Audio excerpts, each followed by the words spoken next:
Hello दोस्तों, मैं आप सभी का इस चैनल पर स्वागत करता हूं। जैसा कि अभी आप लोग जानते हैं कि एमटीएस का एग्ज़ाम 2025 का अभी 4-5 महीनों में आने वाला है और उम्मीद करता हूं आप सभी लोग इसके लिए अच्छे से तैयारी भी कर रहे होंगे। और जितने भी लोग तैयारी कर रहे हैं, उन्हें ऐसी प्रिपरेशन करनी चाहिए जिससे उन्हें एक इसमें सीट मिल पाए और वो इस एग्ज़ाम को क्रैक कर पाए, क्योंकि इस एग्ज़ाम में इतना ज़्यादा कंपटीशन होता है जिसको क्रैक कर पाना बड़ा मुश्किल हो जाता है in comparison to other exam. इसमें अगर आप कोई भी ऐसी छोटी से छोटी गलती करते हैं तो इसमें आप बहुत पीछे चले जाते हैं, क्योंकि आप देखते ही हैं 2024 के एग्ज़ाम में इसमें 57 लाख लगभग फॉर्म भरे गए थे और उसमें इतना ज़्यादा कंपटीशन था कि अगर एक दो गलतियां भी जिसमें हुई हैं तो वो बहुत पीछे चला गया। तो आप इसमें जो मिस्टेक्स हैं वो अफोर्ड नहीं कर सकते। आप जो भी क्वेश्चन अगर आपको आ रहे हैं और अगर उनमें भी अगर आप मिस्टेक करते हैं तो वो आपको बहुत पीछे ले जाएंगी। हो सकता है कि आपको सिलेक्शन से ही बाहर कर दें। तो मैं इसी पे आज एक वीडियो रहेगी मेरी ये, और मैं इसी पे आपको एक स्ट्रेटजी ऐसी बताना चाहूँगा जिसको अगर आप लोग फॉलो करेंगे तो आपके चांसेस जो हैं बहुत ज़्यादा इंक्रीज़ हो जाएंगे कि आप इसमें एक सिलेक्शन ले पाए। क्योंकि मैंने भी 2024 का एग्ज़ाम दिया हुआ है और मेरा इसमें रॉ मार्क्स जो था 126 था, जिसमें मेरी ऑल इंडिया रैंक 774 आई है और मुझे मेरा पहला प्रेफरेंस चंडीगढ़ हवलदार मिला है, जिसके लिए अभी ज्वाइनिंग होनी है। तो सबसे पहले बात कर लेते हैं जीएस की, क्योंकि सबसे बड़ा गेम चेंजर जो होता है वो जीएस होता है। जीएस में आपको सबसे मेन चीज़ है इसमें, एक तो पहले आपको सिलेबस कवर करना है और सिलेबस कवर करने के बाद उसके मल्टीपल रिवीजन करने हैं। क्योंकि जीएस एक ऐसी चीज़ है, अगर हम रिवीजन रेगुलर बेसिस पे नहीं करते हैं तो ये हमारे माइंड से धीरे धीरे स्लिप होने लगते हैं। तो आपको इसके लिए पहले कोई ऐसे टीचर से अपना सिलेबस कंप्लीट करना होगा जिसको आपको समझ आता है, जिसका सिलेबस कंप्लीट करने के बाद हर टॉपिक के बाद आपको उसी टॉपिक के बहुत सारे क्वेश्चन लगाने हैं, ताकि जो फैक्ट हैं वो आपके दिमाग में सेट हो सके। हर टॉपिक के बाद आपको जब क्वेश्चन लगाएंगे तो आप देखेंगे कि आपने बहुत सारी चीज़ें मिस भी करी हैं और बहुत सारी चीज़ें आपको याद भी हो गई हैं। तो क्वेश्चन के ज़रिए से आपको मेन फैक्ट भी याद हो जाते हैं, जैसा मैंने सेल्फ एक्सपीरियंस किया है।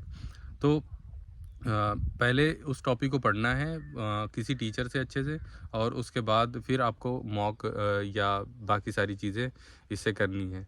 ऐसे ही अगर हम इंग्लिश में देखें, इंग्लिश में सबसे मेन इम्पॉर्टेंट जो होती है वो होती है अंडरस्टैंडिंग। अगर अंडरस्टैंडिंग हमें इंग्लिश की होती है तो हम काफ़ी हद तक उसे कर ले जाते हैं।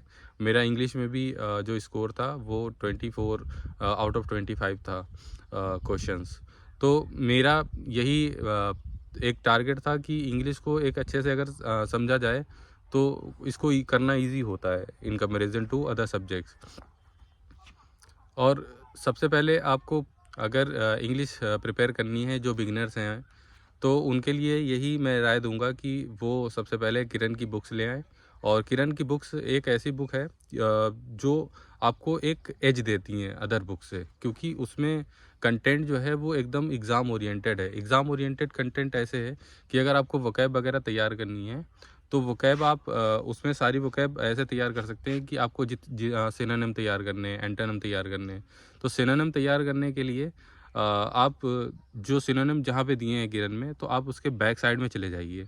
जब बैक साइड में जाएंगे तो वहाँ पे सभी वर्ड्स की मीनिंग दी हुई है हिंदी में, तो आप उस वर्ड को याद कर सकते हैं और उसके साथ जो ऑप्शंस हैं वो भी याद कर सकते हैं। इससे क्या है कि आपको एक वर्ड के साथ 5 वर्ड याद हो रहे हैं।